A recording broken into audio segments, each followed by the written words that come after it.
Welcome to the instructional video for how to use Google Classroom.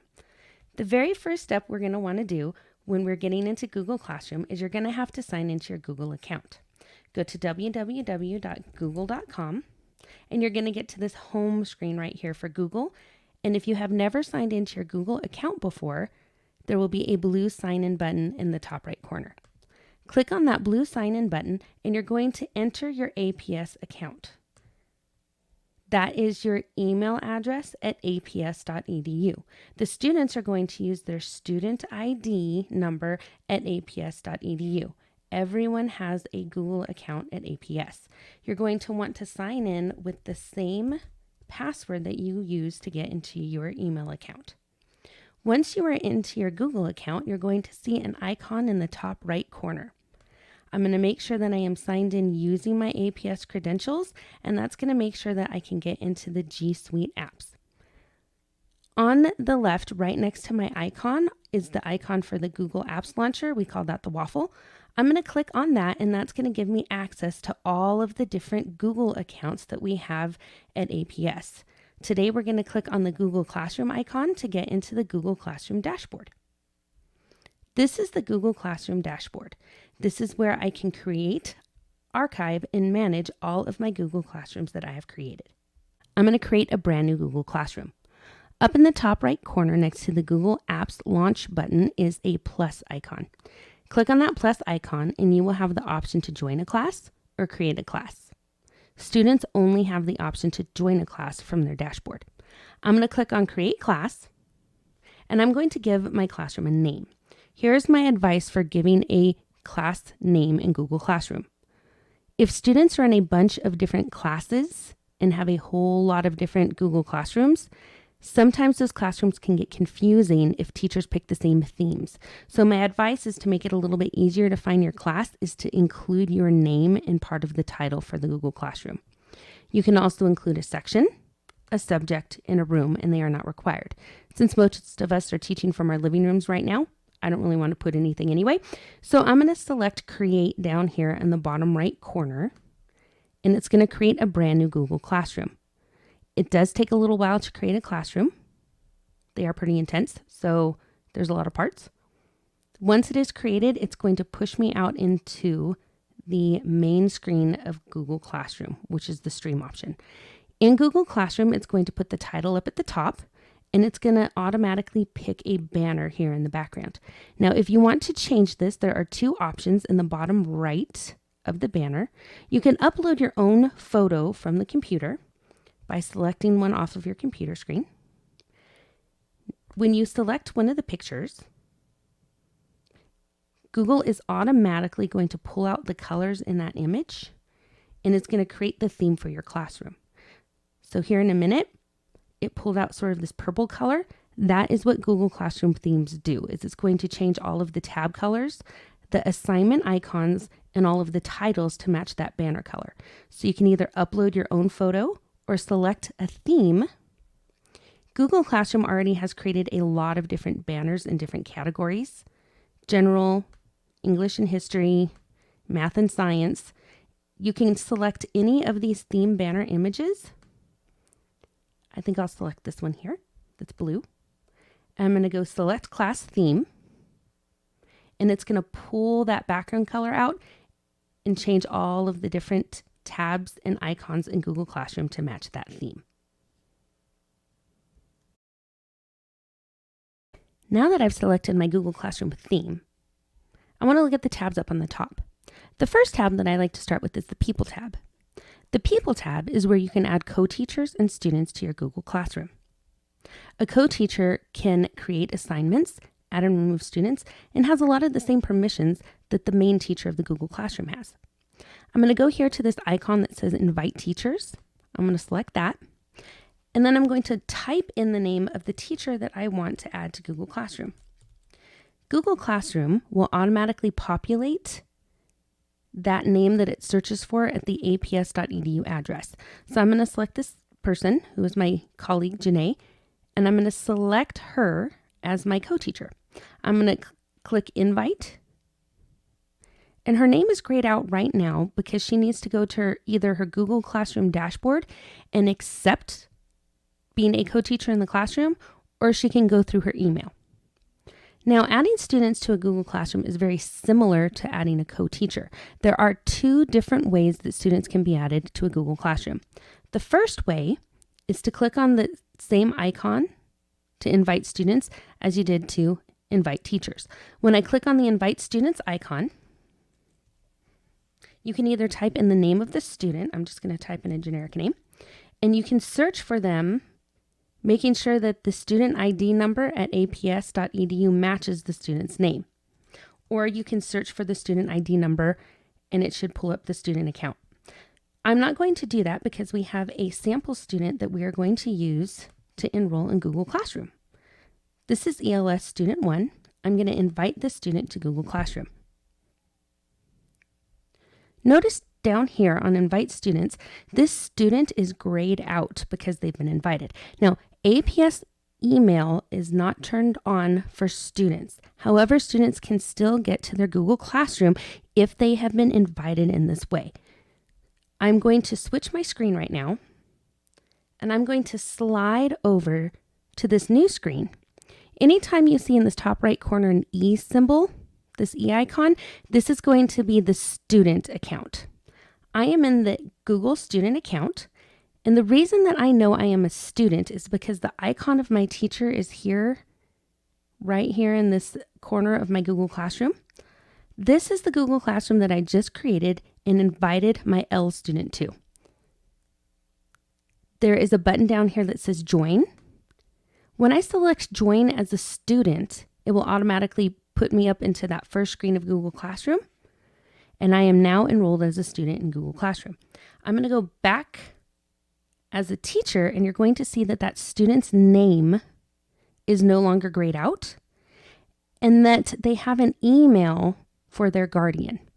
Anytime a student is enrolled in a Google Classroom and their parents have already accepted as guardians, then it will populate in any Google Classroom.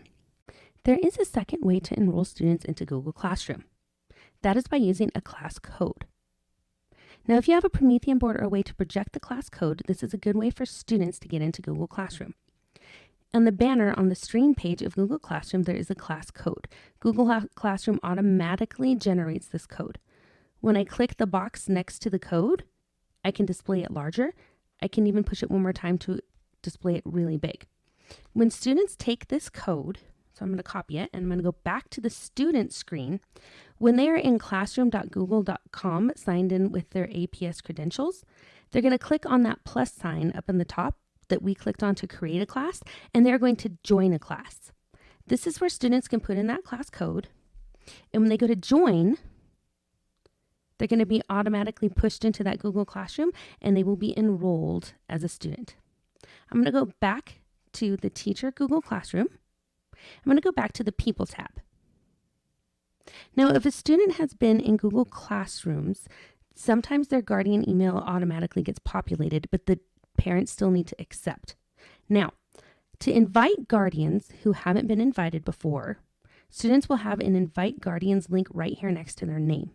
Please do not enroll parents into a Google Classroom. In fact, if parents have a personal Gmail account, if they are not in the aps.edu domain, they will not be able to be enrolled in the Google Classroom. So this is where you can type an email for a parent, and I'm going to select Invite. Now, this will not automatically populate. You're going to have to type the whole thing, and this is where parents are invited. Parents will get an email in their Gmail accounts, and they can set up for a parent summary. Now I'm going to switch over to the parent email account and show you what that looks like from a parent point of view. This is the first email that parents get when they are first invited to Google Classroom. They will select Accept for their child, and then it's going to ask parents if they want to receive email summaries for their child. I'm going to select Accept, and now I can change the frequency of how often I get an email summary from my student: weekly, daily, or no summaries. Now, Google Summaries are only for that particular child. So here is a weekly summary for Felix. So this is an example of what students would receive: the student's missing work that is due, class activities that have been turned in, and the students' grades. So it is a brief summary of what students are working on in Google Classroom. I'm back in the People tab of my Google Classroom. I have 3 students who I've enrolled. And if you select the box next to a particular student, there are 3 actions that you can perform. You can email the student directly if Gmail was turned on. Right now, Google Gmail for students is not turned on, but if it were, you could email them this way. I can remove a student from Google Classroom. So if a student is no longer in your class or switches schools, you can remove them. And then this is the option to mute students. Now, when you mute a student, they can still submit work, but they cannot reply, post, or comment to any other student in Google Classroom. So I'm not going to perform any of those actions right now at this time. Now, students can unenroll from a Google Classroom themselves. So I'm going to show you how to do that really fast in this student account. So if I am here and I am no longer in Miss Minakuchi's class, I can go to these 3 dots right here in the upper right corner of my Google Classroom as a student, and I can unenroll. So if I select the unenroll button, I will be removed from this class, but all my Google files in my Google Drive will remain. So I'm going to unenroll. And then that class on my dashboard is going to disappear, but I will still have a Google Classroom folder in my drive with all of my work from that class. Now that I've added students in Google Classroom, I'm going to go over to the Classwork tab, which is the heart and soul of Google Classroom. In this space, you can create a variety of different assignments. I'm going to click on this Create button right here, and it's going to open a drop-down menu.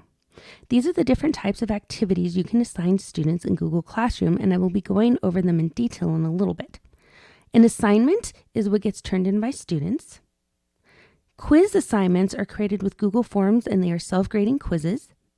Question is a single multiple choice or short answer question that students answer, as well as material, which is reading or visual or supplementary material that students don't need to turn in. Now, the main part that I want to focus on right now is creating a topic. A topic is an overall header that allows all of the assignments to be organized. So if I go to topic, I can create a topic right here. So let's say I wanted to do art as one of my topics, and I'm going to select add. Now, before I click add, if you were wondering how we got these emojis here in front of this topic, if you go in front of a topic and you right click, you have access to your emojis and symbols, and you can add a picture on Google Classroom next to a topic, so it's a little bit easier for students to distinguish between the different topics. So now I'm going to select add, and I'm going to have a topic here that pops up in Google Classroom. Now, I do like my ideas for each day to be the top topic. So if you want to rearrange topics, you can go ahead and drag that topic to a different location. I'm going to put this one on the bottom, and you can rearrange topics that way. It will move not only the topic header, but it will also move all of the assignments that are underneath that topic. For distance learning, let's talk about some ways you can organize your Google Classroom with topics. In this particular class, this is set up by subjects. So we have reading, math, science and social studies, and writing. This is typically how you'd want to set up a Google Classroom, is usually, if you're an elementary school teacher, by subjects. Now, if you are a middle school teacher, you can actually set up your topics by units. So if this is a science class altogether, you can have ecosystems and human bodies be some of your topics. Now, for distance learning right now, for remote learning, my suggestion is to have topics organized a little bit differently, so that way students can find their work easier if they're trying to do these assignments independently. So one suggestion is to have a week of assignments as a topic, and you keep creating a new topic every week, so that way students can find their assignments easier. Another option is if you would like to create a daily assignment topic where students can look at all of the different subjects in one place and know which task in what order they go in. That is another way that you can set up topics for distance learning. So now that we have topics, let's start talking about assignments. The first type of assignment that I want to create in Google Classroom is the material assignment. I'm going to start with some assignments that have less features in them, and I'm going to work up the list to where it gets a little more complicated when you assign it to students. I'm going to start with material because this type of assignment is the view only type of assignment for students. I'm going to start up here in the title space. I'm going to give this material assignment a title. Now, when I am giving this a title, my advice is to type out the day that the assignment posted, some sort of other information that determines what class or subject this is for, possibly even which unit, what order the task should be completed in or how often this assignment should be performed, and then an overall label for the assignment. This makes it easier for students to find their assignments in the different Google Classrooms if they're enrolled in more than one. So this is going the assignment. After you have included the assignment, we're going to go down to the description. The Google Classroom descriptions are a little bit like the instructions that the students need to follow. When I write out a Google Classroom instructions, I like to make sure that the instructions are chunked out in a particular order, that they have specific details, but they're not so wordy that students have a hard time following along with how they need to complete this assignment. Down here on the bottom, I have the Add button as well as the Create button. Every assignment in Google Classroom allows you to add a file from Google Drive with a link, uploaded file, or a video from YouTube. You can also create straight from Google Classroom and create a doc, slide, sheet, drawing, or form. In this case, I want to add a link to a specific website, which is going to be my material. I'm going to add the website right here, the link, and go Add Link, and the link will be created right from this material assignment. Over here on the right, there are some options for and for topic. For is where you can assign the same assignment to more than one Google Classroom. Next to it is the Students tab. You can assign to all students, or you can only assign to a specific number of students for this assignment. This is a great way to differentiate in Google Classroom. I'm also going to organize this assignment into a topic. This topic is going to be a math activity. Once I have all of these sections filled out, I'm going to go up here to the Post button to post this to my Google Classroom. Next to the Post button is a drop-down menu. This allows me to schedule this particular assignment for a date and time and have it be pushed out to students on that date. I can also save this as a draft. If I save this particular activity as a draft, I can come in and make changes to it before it is posted to Google Classroom. In this case, I want to go ahead and just post the assignment so it goes straight through into the students' Google Classrooms. Now I see that that assignment, that is a material assignment, is right here under Math Activities in my Google Classroom.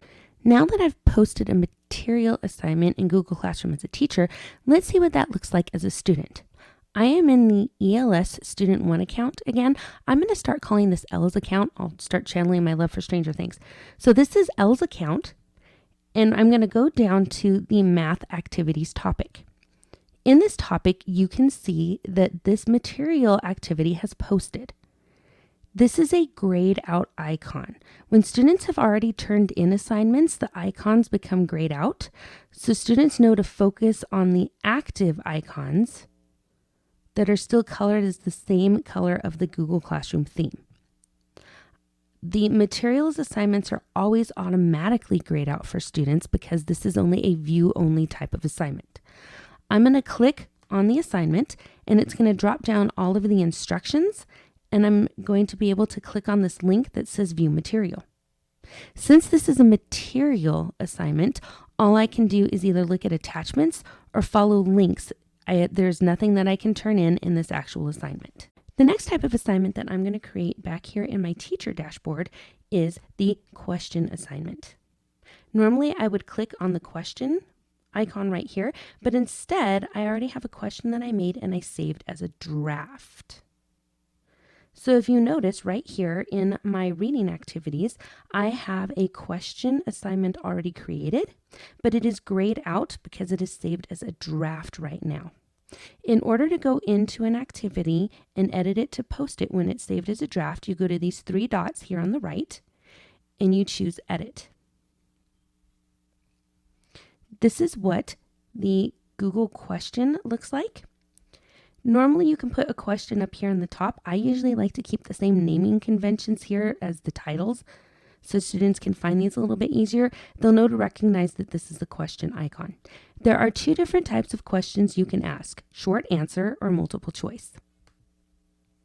I usually like to post the questions here in the instructions themselves, and I'll either capitalize or point out specifics for what the questions are.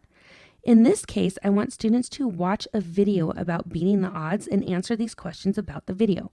What were the different challenges students faced, and what are challenges you face as well?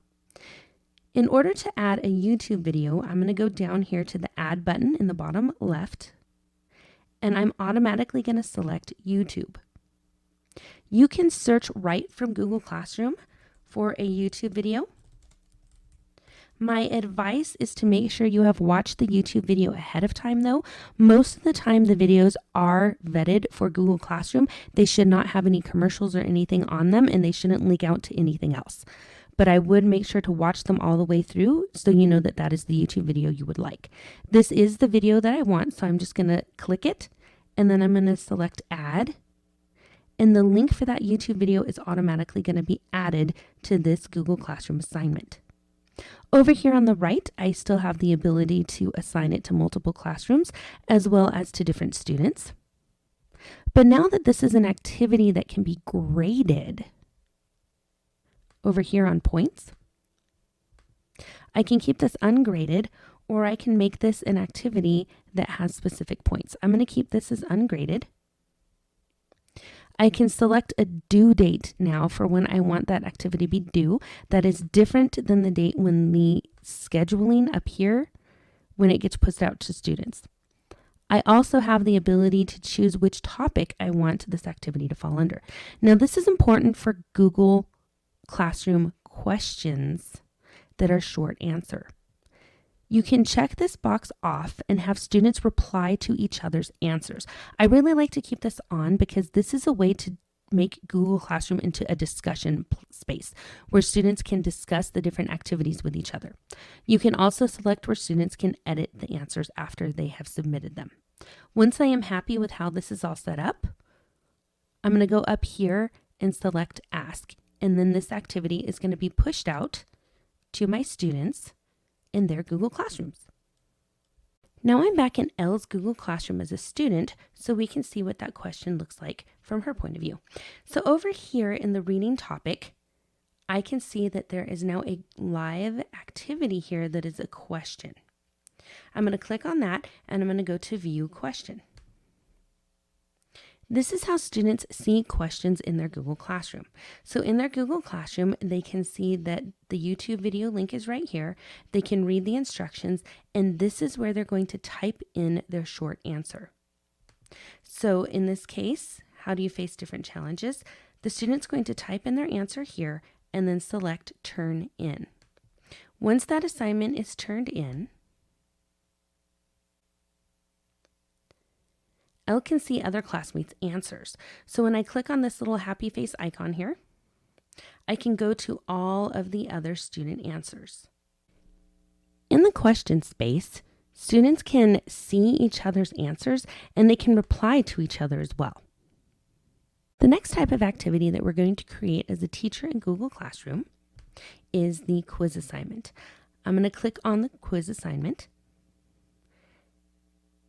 And you're going to notice that a blank quiz is automatically created in Google Forms. That means that it's going to be Google Forms in quiz mode, which means that it is self-grading and all the grades will import into the Google Classroom gradebook. Now I'm going to actually delete this Google form right here because I have another one that I want to attach to this in a moment that I've already created. So once again, I want to make sure they add a title as well as the instructions. Over here on Add, I'm going to add from my Google Drive a Google form. So you can search right from your drive. Should still pull it up. And I'm going to find that quiz right here as a Google form and add that to my assignment. You're going to notice that the grades can still be imported and that this is a quiz. Now I'm going to open this traditional literature quiz to show you that this is a Google form set up as a quiz. So if I go down to the different questions that I have created, when I click on one of the questions, it's taking a moment. When I click on one of the questions, you're going to notice that there's an answer key here and that there are correct answers. So there are a total of 17 points in this quiz, and the quiz will automatically grade every time that the student takes it. And it is already set up through Google Classroom right here.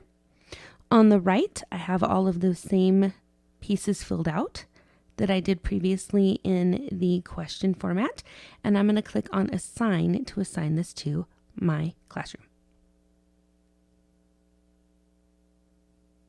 So now I'm back in Elle's account, and we're going to look at that quiz assignment here. And I'm going to go down to View Assignment. And this is going to be a little bit different because it's going to mark as done when the quiz has been taken. Now, I already took the quiz because I wanted to show you that when students take the traditional literature quiz or any type of Google Forms quiz, they can view their score right away once they have submitted it through Google Classroom. So students can see what answers they got correct, which ones they got incorrect, and what the correct answers were supposed to be. So it's immediate feedback for students, so that way they can see how they did on the quiz. And that grade that was generated will go right back into Google Classroom. So going over a little bit about Google Forms, I know that we are not necessarily collecting grades at this point, but I wanted to show you how you can provide differentiated instruction using a Google quiz in Google Classroom. So here I am in Google Forms, and I do have this set up as a quiz, but disclaimer here, I've called it practice. I also put in the description that this will not count towards the overall final grade. It does have a built-in practice for any areas you may need help with. So to do that, as part of the answer key, for correct answers, it's been set up to say great job or good job. And for incorrect answers, it leads students to a completely different activity or video or links on any of the areas that they need assistance with. Now, looking at this from a student's point of view, when the student goes to view their score after they have turned in this quiz, they can go ahead and see any of the questions that they got incorrect. And they will notice that right here what the correct answer was supposed to be, and then they can watch a video straight from Google Forms in any of the areas that they got incorrect. This is a great way to provide interventions for students or to set this up with specific review questions or anything like that for math, for vocabulary, for anything where they can go straight into a lesson depending on the outcome of the quiz itself. Once the students have taken the quiz, I will contact them personally through Google Classroom, and I will say, hey, did you go ahead and do all of those practice videos and examples that you needed? I'll let you go ahead and retake that quiz again and see if you improve. The last type of activity that I can create in Google Classroom is an assignment. Assignment does have some interesting features when students go to turn in work. First, I'm going to add the title and the instructions just like I did before.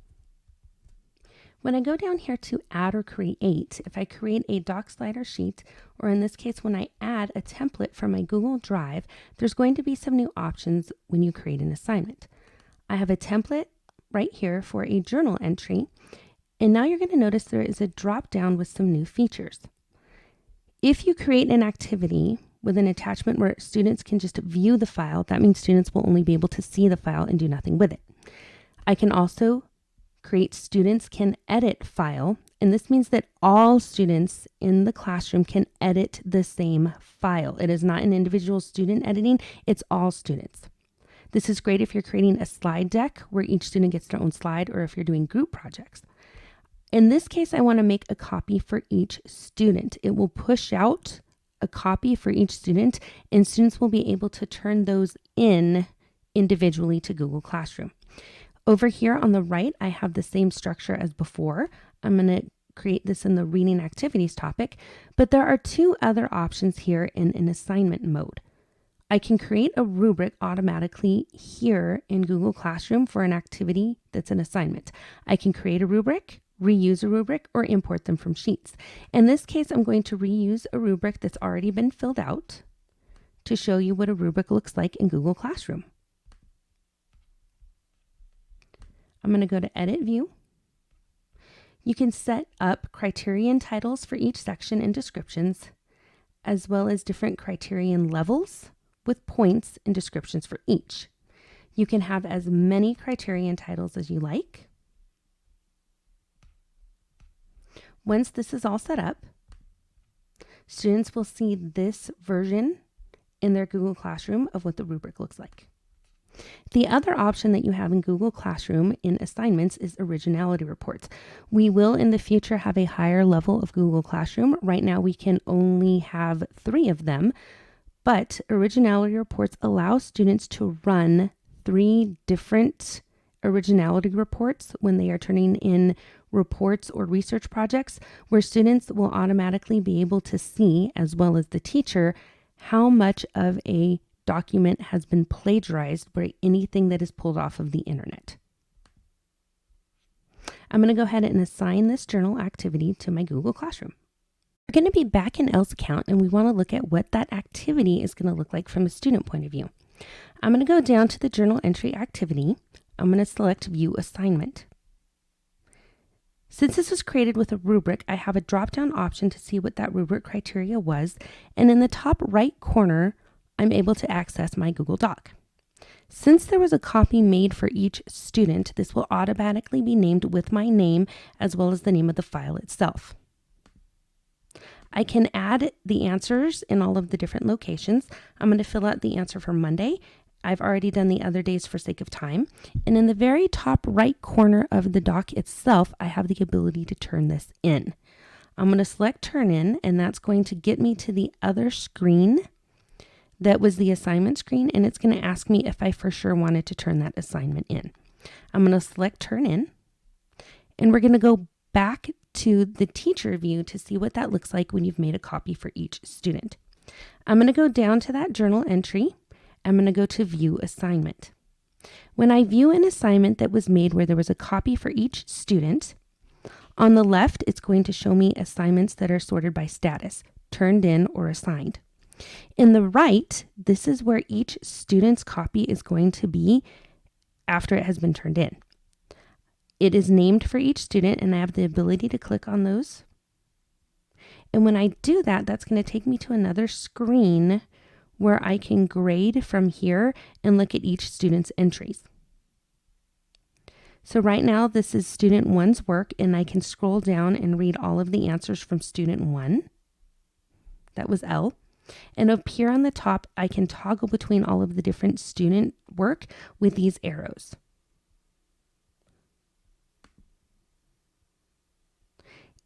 Over here on the gray bar, I can click on the gray bar, and I can select students this way as well. A great way to provide feedback to students in Google Classroom is to use the comment feature. All of the different apps allow you to comment. I'm going to highlight in the student work, and there are 2 ways to add a comment. I can go up to the top toolbar, and there is an icon to add a comment. Or once I have highlighted the student work, on the right of Google Docs, it's a little bit different in Sheets and Slides, but it will pop up with the ability to add a comment. When I click on that icon, it will put my Google account icon and my name on the top, and it will allow me to post a comment. I'm going to post comment, and that will allow students from their work to see the comment. It will also allow students to reply to the comment. Over here on the right of Google Classroom, there is a comment bank. You can add comments to the comment bank if you have a lot of comments that are used often. To access those, I'm going to highlight the document again and go through the same previous steps. But this time, instead of typing in the comment, I'm going to type hashtag and the first letter of the comment I want to access. That will pull up a menu of the most common comments that I've already added to the comment bank. And I'm going to select one of those and select comment. Another option over here on the right is the grading menu. I'm able to add the grade directly through here, as well as access what the rubric criteria was, and I can post individual comments to students through this screen. I'm going to very quickly go over originality reports and how that determines plagiarism in an activity for students. I'm going to go to this biography report that I had created with Google Classroom using originality reports, and I am in Elle's account here as a student. So when I view my assignment as a student, I'm going to notice that there is an option to run an individuality report. I'm going to go ahead and select run. And while this is running, I have 2 out of 3 originality reports available. Each student will get 3 options to run an originality report, trying to improve it each time. I'm not going to approve this each time because I want to make sure that I have some plagiarism here to show you guys. It is run fairly quickly where it is compared to all existing text that's on the web. It is not being compared to each other at this point, but it will be pulling anything off that is on the internet that Google can find. I'm going to view this originality report now as a student, and I can see how much of my paper Google has determined to be plagiarized. Right now in this paper that I basically straight up copied off of the web there are 5 flagged passages. There is 1 cited or quoted passage. It doesn't count against me towards my percentage if I have cited something, but it will actually state when it has been cited. It will tell me where most of the information has been taken from, which websites, and I can go up on the top and see what percentage of the paper has been plagiarized. In this case, 95% of my paper has been plagiarized, and the basically part of the 5% that wasn't is basically just quoted text. I can keep improving this each time as a student back over here on the assignments, and I can run that individuality report to make sure that most of that paper is my own work. Once I have submitted this and it is basically set up where it has originality reports, my teacher will also get a copy of that originality report to see how much of that paper has been plagiarized. In the Classwork page, we've learned how to create brand new assignments here in Google Classroom. There is another option here where you can reuse a post. If I click on Reuse Post, it's going to open up a window where I can reuse any of the posts that are already created in this particular classroom.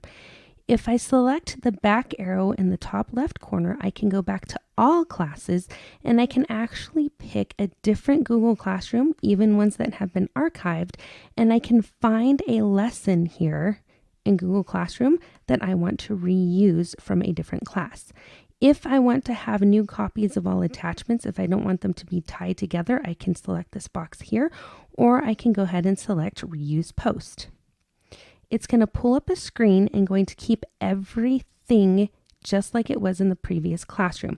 It's going to have all attachments available right here, and it's going to have everything set up on the right, including a new topic if there was a different topic. So over here, I have the unit and information, the instructions, and it's automatically going to default to students can edit a file. In this case, I think I want to make a copy for each student. Make sure that you change this feature when you reuse a post before assigning it. I don't want a brand new topic in my Google Classroom. I want to use a topic that was already created for science and social studies. And then I'm going to assign this post that was used in a different classroom.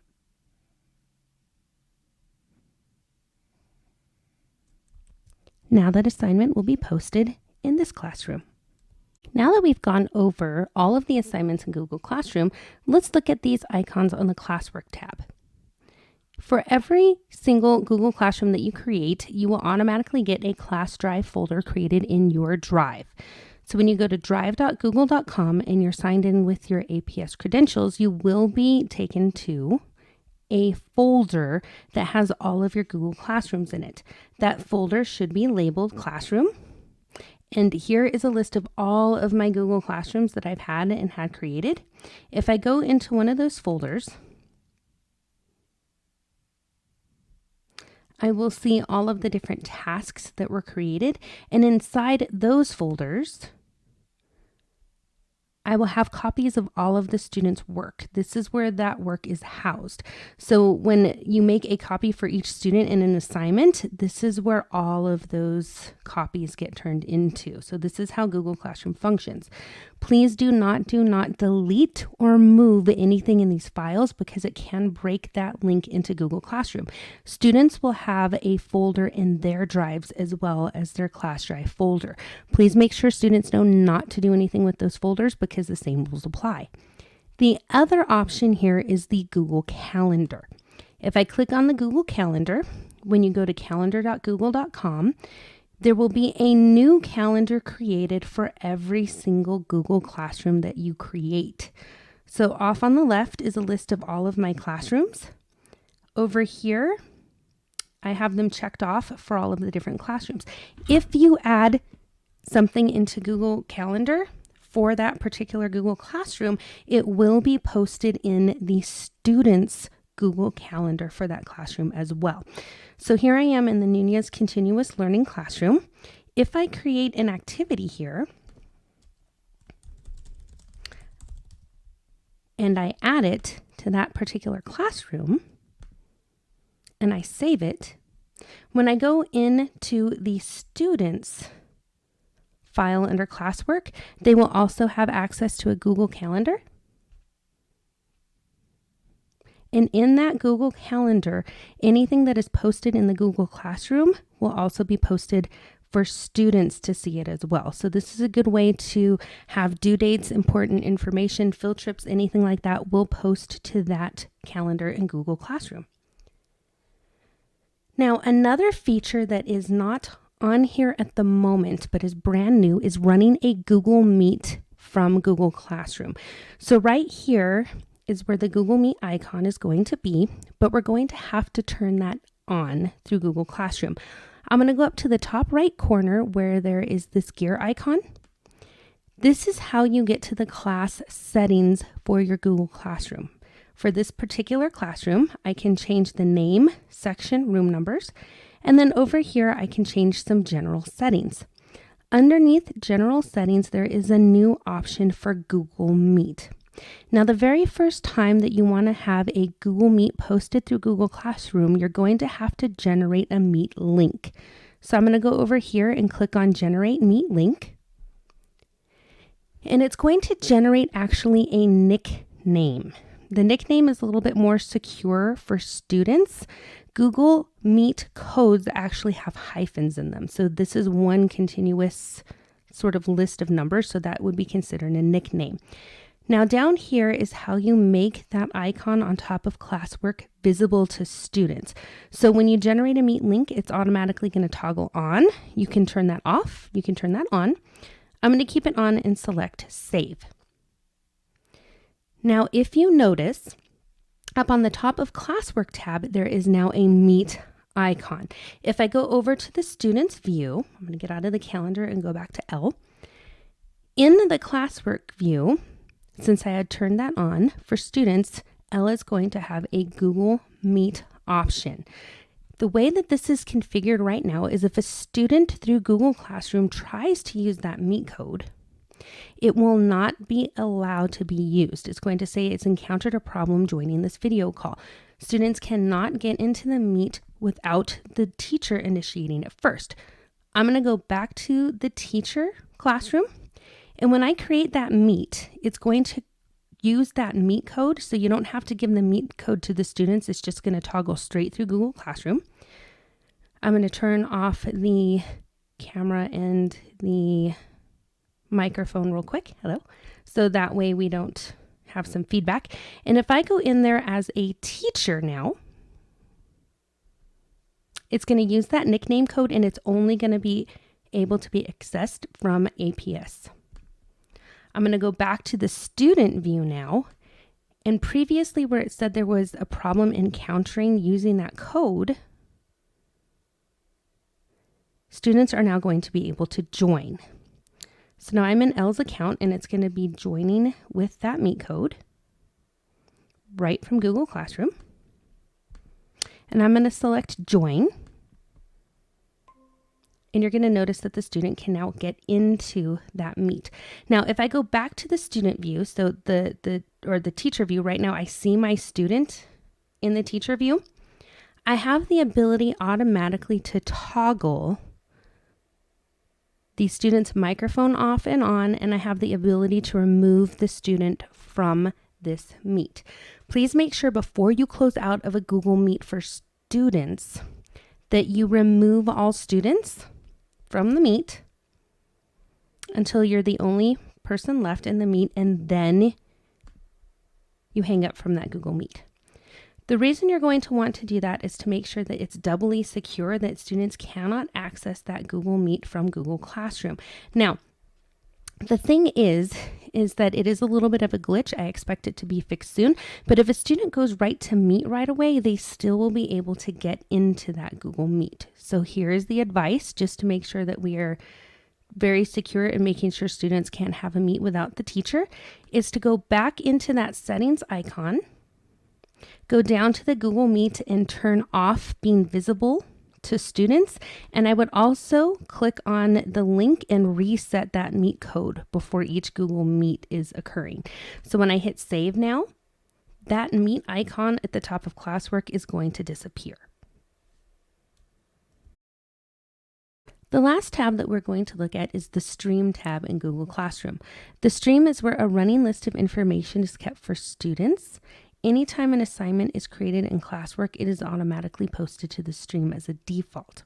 This is also where teachers can communicate with students and where students can communicate with each other. So you can create posts that can be responded to in the Classroom Stream. To create a post, I'm going to click on Share Something with Your Class next to my icon, and I'm going to put the information right here in Share with Your Class.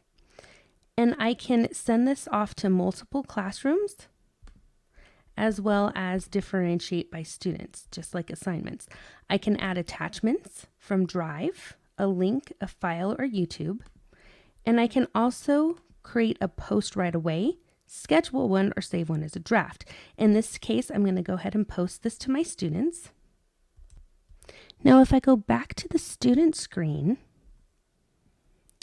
in their stream, I'm going to see the post from my teacher, and I can reply back to that right here. And I can post it.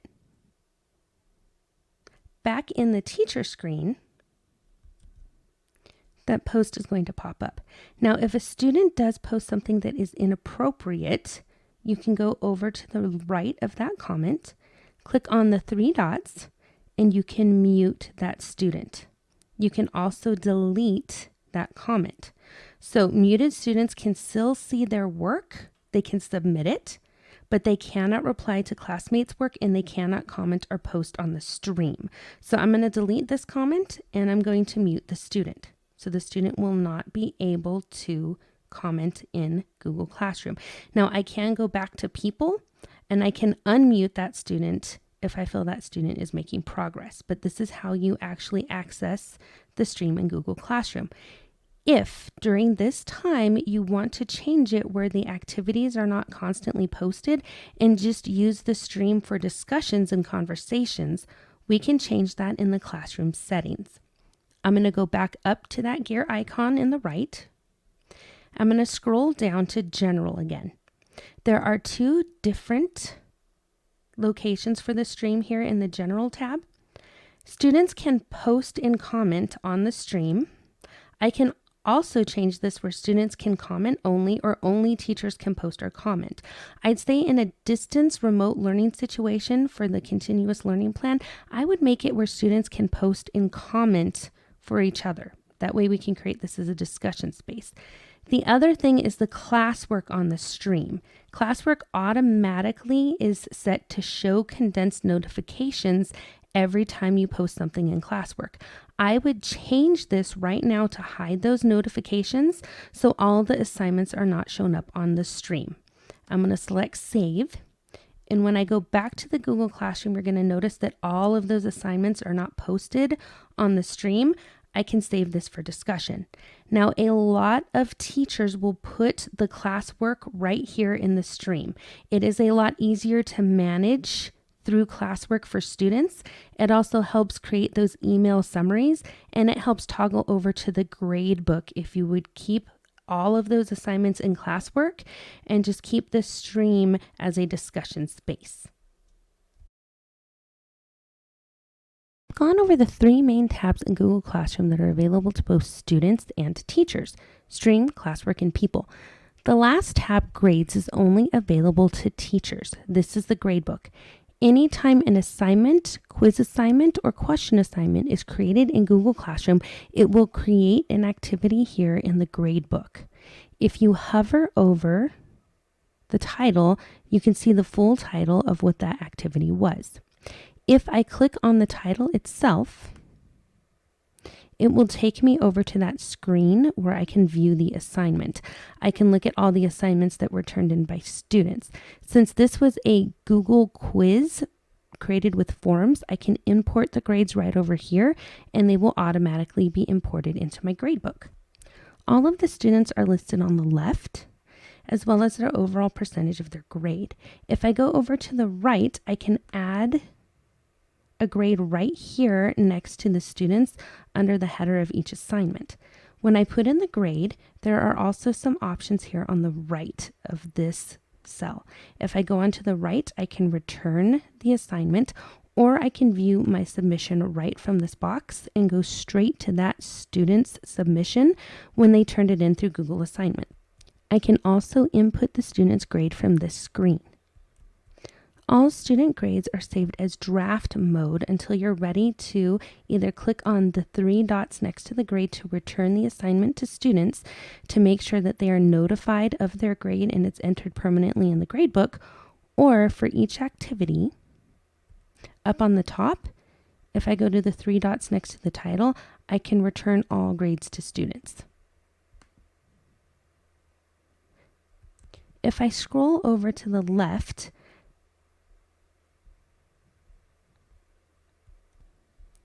of the screen, you're going to see that the students will stay frozen so you can see which activities belong to those students.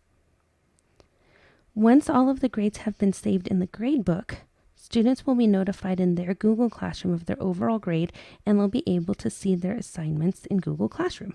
Now that I have my Grades tab updated in Google Classroom, there are some settings I may want to change before we look at it from the student's point of view. I'm going to go back up to that gear icon, and the very bottom section is going to be grading. You can change grading in Google Classroom with a few features. There's not a lot, but you can either have points, no overall grade, or weighted by category. At this point, you might want to choose either a no overall grade or just count as total points. If you do choose to have this weighted by category at some point, you can add different categories here on the bottom and determine how many points or what percentage each of those categories is going to be worth. There is also an option to turn on showing the overall grade to the student. I'm going to toggle that on just to show you what that looks like from the student's point of view. I'm going to select Save. Now let's go over to the student screen in Classwork. I'm now in Classwork, and the students don't have that Grades tab option, but they do have an icon in Classwork that is View Your Work. If students go to view their work, they can see all of their assignments and they can see their overall grade for this class.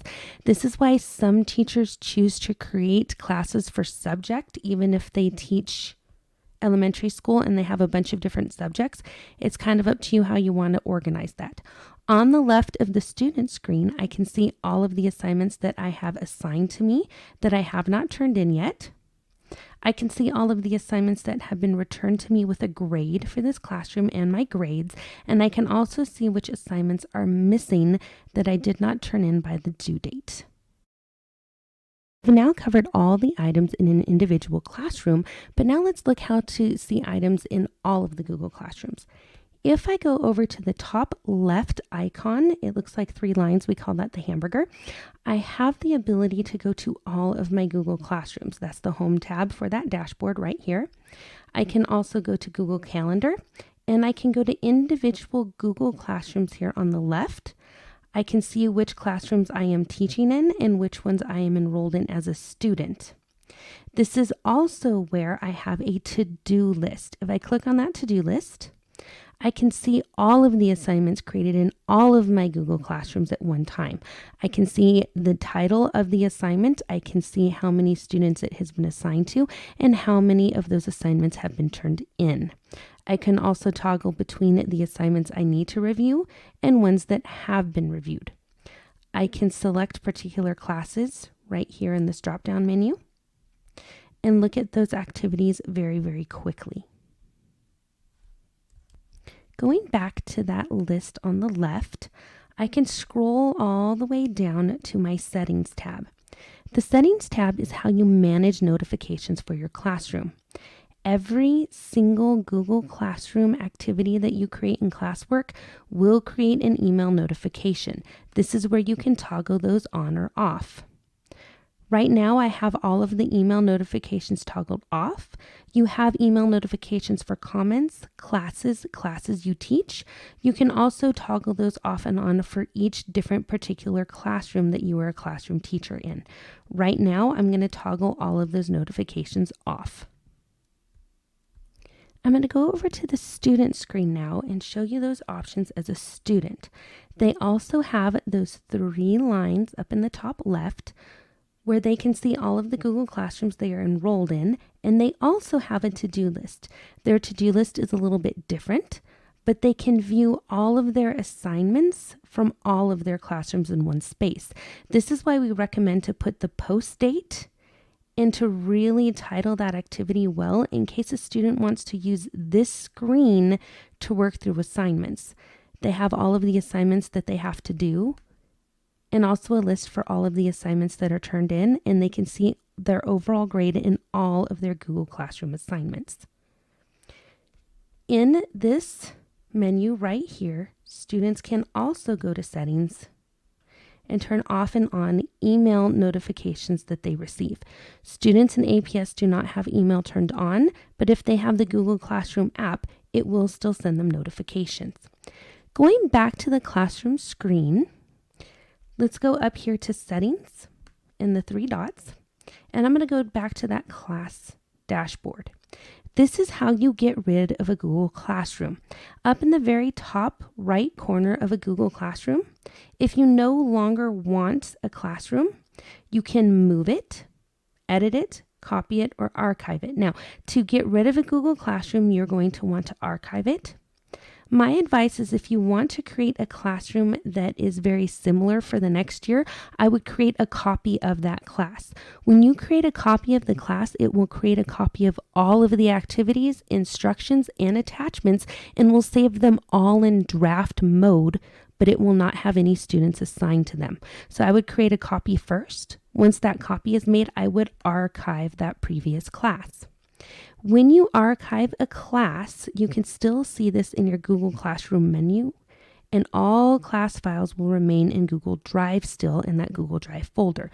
I'm going to archive this class, and then when I go over here to those 3 lines again in the menu, I go all the way down. There is an option to see all of the archived classes that I have previously archived in Google Classroom. I still have access to reuse all of those posts and assignments from archived classes. They're just not in my active dashboard. If you want to permanently delete a Google class, you can click on it in the upper right corner once it's archived, and you can either choose to restore it or to have it permanently deleted.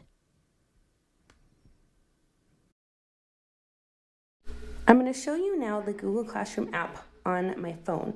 I'm going to go to the app, and I can see all of the Google Classrooms that I am a teacher in. A lot of the functions that are on a Google Classroom desktop also function in the Google Classroom app. There are a few differences though, so I'm going to go in the top left where there's that hamburger icon, and I'm going to go over to the Google Classroom that I am enrolled as a student and go to Classwork. In Google Classroom as a student, if the students are using a doc or PDF, students are able to annotate right on top of that document or PDF straight through the Google Classroom app. The other thing that students can do is they can add an attachment to an assignment where they can take a photo or record a video right from their phones. So if they have a project or a paper that they want to take a picture of, they can take that right through their phones, and we'll add that attachment to the activity where students are able to turn that in.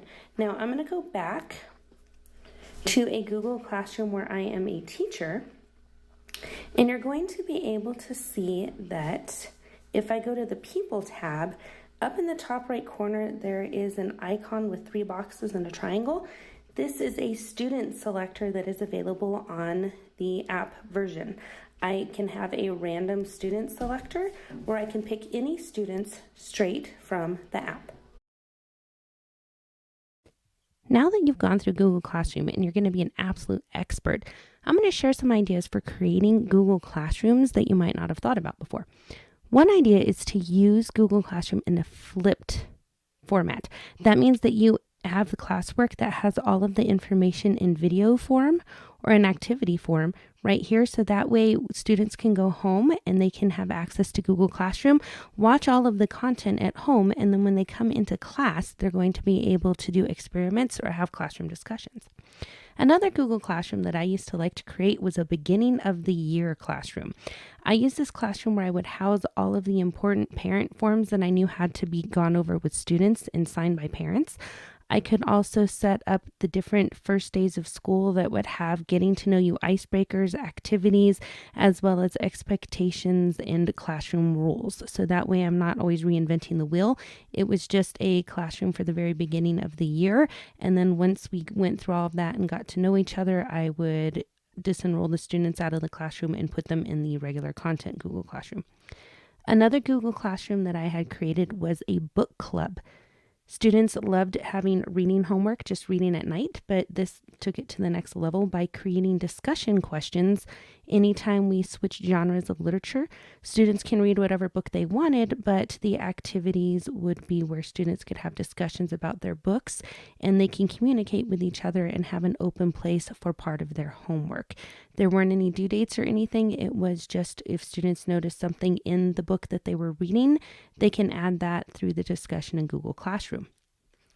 The last Google Classroom that I had created was an extra Google Classroom for early finishers.